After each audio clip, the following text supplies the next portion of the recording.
Another 3-0 team. We have the Pittsburgh Steelers, a surprising 3-0 to some, not to me. Actually, having starting the season off 9-1 versus the 1-2 Indianapolis Colts. Mark, right now the Pittsburgh Steelers have a 54% chance of winning this game. Tell me how the Pittsburgh Steelers can go into Indianapolis, Indiana, and beat the Colts this weekend. Okay, so my three keys to this game. Number one, Justin Fields is coming off the best game he's played this season. He had 245 yards, a touchdown, but he did throw a pick. He had overall 96 rating, which isn't bad. One thing he needs to do, he needs to avoid sacks. Their Pittsburgh offensive line is atrocious, and he's got the feet to move around, so he needs to avoid that. Like, he had 4 sacks against Indy last week. That's not going to work. Also, their run game needs to get going. The run game wasn't good last week. They had 28 attempts for 63 yards. That's not going to do it. And lastly, their defense has been playing solid. I think the whole reason why they've been winning is because their defense is so freaking good. And I think the biggest thing is them shutting down Jonathan Taylor. That is their biggest offensive threat. Indy, he had 110 yards last week, 2 touchdowns. That guy's a beast.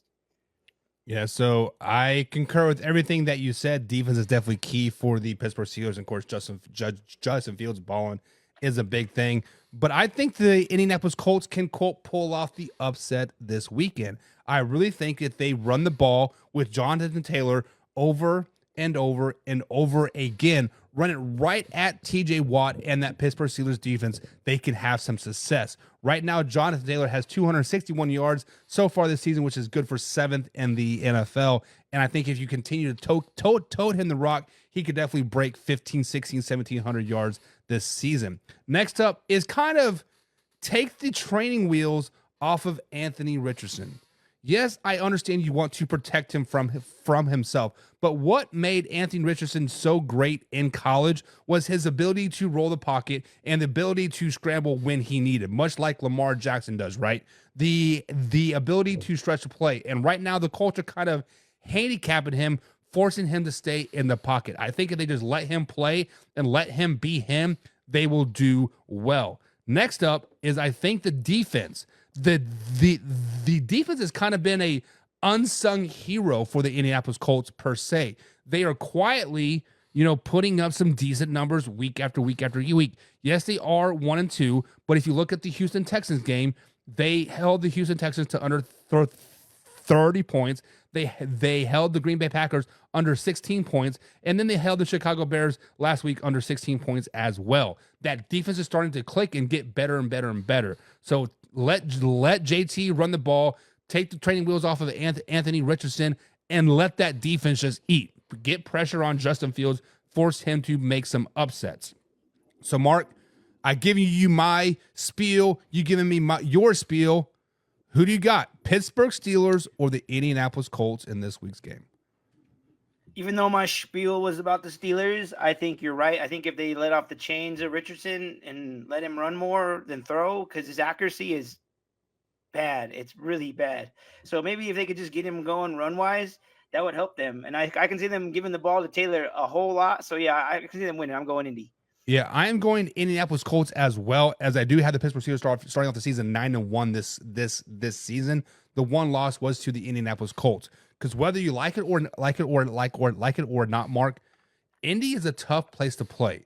It is obnoxiously loud all the time, and it just feels weird. Every time I've been to a Colts game, rooting for the opposing team, whether it be the Chiefs or the Cowboys or anybody but the Colts, I'm just like, man, you guys are freaking obnoxious. Just shut up. Like, I can't even hear myself thinking there, because, well, it is a dome and it just echoes and it is just consistent. But I think the Colts defense really steps up and really wants to flex on the Pittsburgh Steelers. Like, you know what? We have a good team as well. Sam wants a final score prediction on this game. A final score prediction, Mark. Do you know what the spread number is? Let me look. Are you looking about the over or under or the actual spread? The over under. Where's it at here? Let me click on it. Bada bing, bada boom.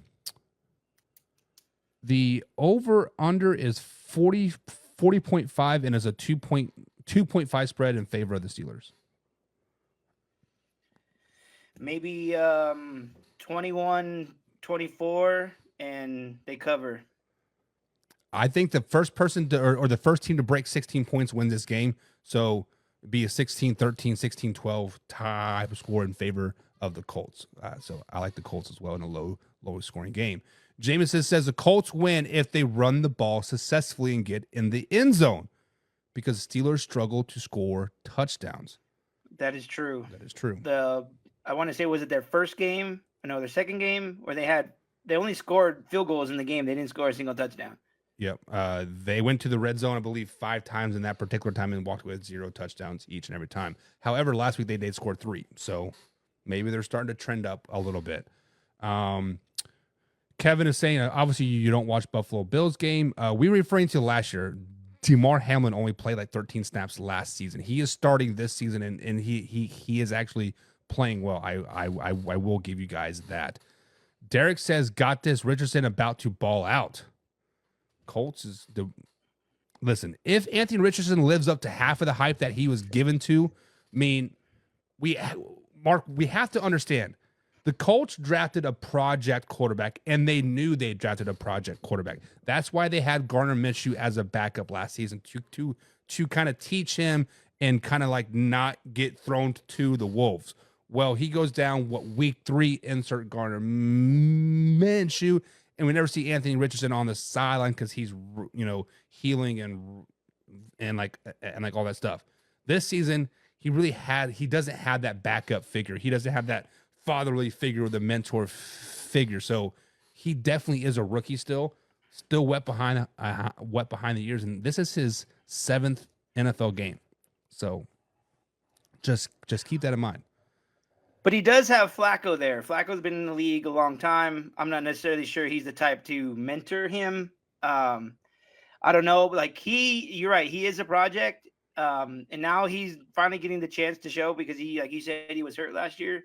So now it's the time for Willie to see what he can do. But it's like you said, you gotta play to what he does well. Yeah. So here's the problem with Flacco. He was retired last season. The Browns called him. He was literally on his couch just living life. The only reason why he come back with his 9 kids. Yeah. The only reason why he come back this year is because he thought he could be a starter in the NFL. That's the only reason why he come back.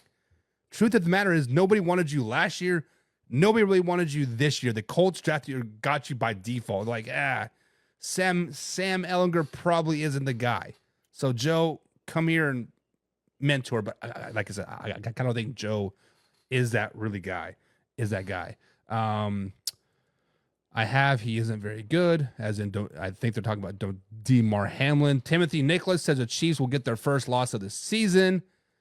Jameson saying Colts 24, Steelers 17. Okay. That's a little bit higher scoring than I was projecting, but I like it. John Pepples is in the chat. What's up, John? Speaking of pigskin pundits, John's a pigskin pundit. And Sheedy says, who is Joe Thomas? Is that Joe Thomas? Are referring to Mark or me? I think they're referring to you, bro. You look like Joe Thomas. Do I look like Joe Thomas? A little bit. A little bit. I'll go by Joe Thomas. John's saying Steelers 31, Colts 14. John, slow it down, baby. 31 points on this Colts defense. Oh, I mean, shit. Alpha Rob says, Indy, I'm not sold on Fields on the road. Defense travels, though, Alpha Rob. Steelers have a top 5. Actually, I believe they're ranked 2nd overall right now in the league. Defense travels. Chiefs are going 20-0, says Jameson. Of course. Kevin Cummings says, I responded to, they're having a conversation there in the chats. And I'm not even going to try to say this name. Can you try to say that, Mark? Archibald Naomi says Field is 2-0 on the road. Well, the Steelers are 3-0 this season. Like, I mean, it is. It is. Jameson says Falco should start and bring Richardson in to run occasionally. I don't know about that. So that's a false statement. Joe Flacco is like 38 years old. Yes, he did ball out for 4 games versus the Cleveland Browns. But look who the Browns played those last 4 games of the season. didn't really play anybody relevant. The only time they played somebody relevant, they got blown out, and that was by the Houston Texans in the playoffs. So there's a reason why Joe Flacco was retired last season. And I was actually just on a show earlier talking about this, about the potential of the Green Bay Packers doing this as well, Mark. They said, hey, they should let Jordan Love be the quarterback from 10 to 10 and then bring in Malik inside the 10. And I said, if you have two quarterbacks, you have no quarterbacks. And they're like, what do you mean by that? Mark, do you know what I mean? Like when I say if you have two quarterbacks, you have no quarterbacks? Yes, that means that they're both terrible, and there's a reason why. Like when you have a guy, you don't really need to worry about having two quarterbacks. So yes, yeah, Yeah. no, Yeah, you need to stick with one or the other. It's Joe Flacco or Anthony Richardson, one or the other. You can't have both.